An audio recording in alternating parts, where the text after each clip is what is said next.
Kira soal presiden saya kira sudah jelas ya, aturannya boleh, ada yang tidak setuju, ada yang setuju, nah, silakan aja, nanti urusannya itu publik aja ya. Tapi saya sudah sejak awal sudah memposisikan diri untuk bersikap netral ya, tidak memihak. Saya bilang saya netral. Perkara nanti pilihan saya akan tuangkan nanti aja pada waktu tanggal 14 Februari dan tidak boleh ada yang tahu. Dan saya bilang itu urusan rahasia saya nyebutnya amrun syakhsiyun qalbiyun, itu urusan hati dan personal. Karena itu saya tidak, jadi saya sekarang memosisikan diri netral. Saya kira nggak ada masalah ya. Ini bukan perbedaan dengan presiden, yang presiden sudah menyatakan seperti itu, dan saya memang tetap netral. Jangan dibilang saya berbeda dengan presiden itu nanti. Baik, kami lanjutkan lagi. Tadi Mas Uceng, Anda mengatakan ada implikasi yang tidak sederhana kalau presiden jadi cuti untuk berkampanye. Salah satunya apakah nanti wakil presiden akan langsung mengambil alih pemerintahan, dan bagaimana kalau wakil presiden bisa menolak atau tidak untuk melakukan itu. Pertanyaan saya, Mas Uceng, adakah jawaban sederhana untuk menghindari implikasi yang tidak sederhana itu? Apakah presiden ya sebaiknya tidak usah cuti, tidak usah memihak, tidak usah berkampanye? Iya, saya kira karena komplikasinya terlalu tidak sederhana ya, lagi pula bisa berimplikasi buruk ke Jokowi sendiri, karena kita tidak bisa membedakan mana Jokowi yang asli antara yang November yang mengatakan boleh, yang tidak boleh, sama yang sekarang.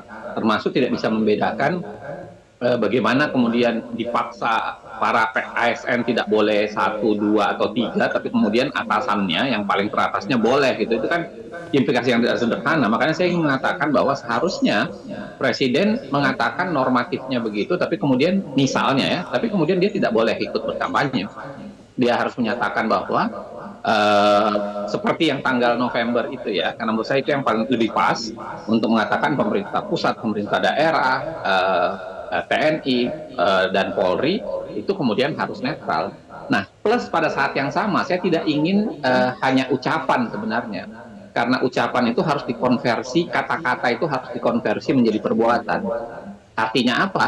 Sebisa diri kemudian dia tahan tuh untuk pamer ketemuan berdua, ya kan? Kemudian makan bakso atau apapun yang dia makan gitu, lalu pamer bansos dan pamer angka jari 2 dari mobil kepresidenan. Saya kira harus ditekan supaya kemudian bisa mengkonversi keinginan dia untuk mengatakan netral, bukan hanya sekedar kata, tapi juga menjadi perbuatan.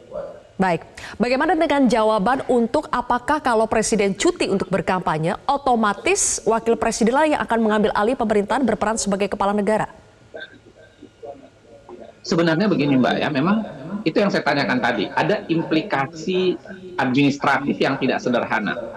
Bagaimana mekanismenya? Itu yang paling pokok. Apakah satu, makanya pertanyaan-pertanyaan jadi menarik tuh, apakah kan harusnya dia meminta cuti, izin melalui penyampaian kepada kepada KPU melalui Menteri Sekretaris Negaranya, tetapi pengizinan cuti itu kan harusnya dikeluarkan oleh siapa? Apakah pemberitahuan saja atau kemudian harus ada izin? Kalau izin, maka dia seakan-akan akan mengizinkan untuk dirinya sendiri. Itu implikasi yang tidak sederhana. Yang kedua adalah, kalau dia sedang izin, apakah dia harus menaikkan kepres untuk menyatakan urusan pemerintahan itu harus diserahkan kepada wakil presiden atau tidak? Karena kan ada begitunya tuh. Misalnya kalau presiden keluar negeri biasanya, karena itu berarti dia tidak ada di luar negeri, di dalam negeri, dia tidak bisa menjalankan pemerintahan, dia alpa dari menjalankan pemerintahan atau dia absen dari menjalankan pemerintahan, maka dia harus menaikkan kepres yang menunjuk pelaksana tugas dari tugas kepresidenan, menjalankan pemerintahan kepada wakil presiden. Nah, pertanyaan ini tidak ada semua tuh.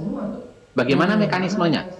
Bahkan kalau dia serahkan kewenangan ke Wapres, kewenangan Wapres apa aja yang dia serahkan? Kalau misalnya tiba-tiba ada sesuatu atau kemudian ada yang berimplikasi sesuatu, nah bagaimana Wapres bisa mengambil alih?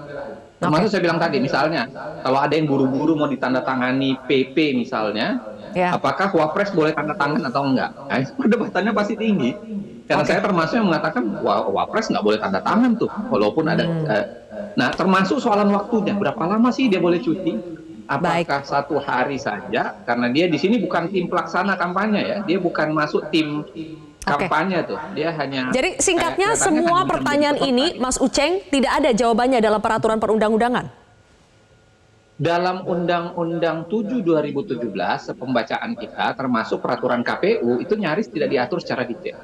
Oke, Yang baik. ada lebih banyak misalnya 300 sampai 305 itu lebih Baik. banyak bicara soal penggunaan penggunaan alat-alat atau penggunaan fasilitas negaranya. Begitu. Oke. Jelajahi cara baru mendapatkan informasi. Download Metro TV Extend sekarang.